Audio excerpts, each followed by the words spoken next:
ونصلي على رسول الكريم اما بعد محترم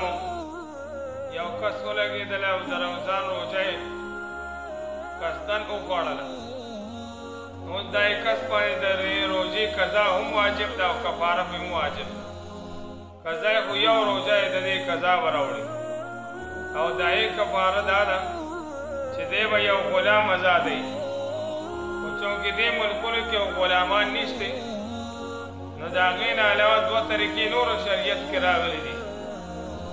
اوله دا طریقه د کفارې ده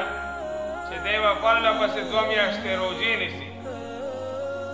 او که د دې روژو نیولې طاقت یې هم نی نو بیا درېم صورت د دې دا دی چې شپېتو غریبانانو مسکینانو ته 2 وخته په مړه ګېډه باندې روټۍ ببایي باندې خورئ او که یا داسې نه وي نو شپېتو غریبانانو ته هغوی ته چې دی هغه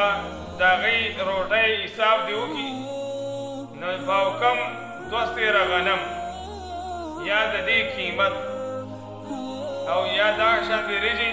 په حکم 2 سیره باجره یا جوار په حکم 2 سیره د دې دکه غلا یا د دې د قیمت برابر حساب دې وکړي نو دا به چې دی د هغوی شپېتو غریبانانو ته ورکړي لہذا دې طرف نه روژې دا کفاره به د یوې روژې دا کفاره به ادا شي نو لہذا که یو کس نه روژه قصدن ماته یې کړه شپې نه یې نیت وکړو روژه یې سهار بیا ماته کړه نو ده باندې یو قضا روژه ده یو د هغې کفارې 80 روژې یعنې یو 80 روژې به دی د هغې په بدله کې بیا راګرځئ که چا نه یو روژه قضا شو نو دې وجې نه پکار چې موږ د روژو خاص کر اهتمام وساتو او دا صحیح هغه ماته نه شي روژه رانه دا د الله حق دی دا میاشت دا چې کال کې الله تعالی دا میاشت یو پیره راولي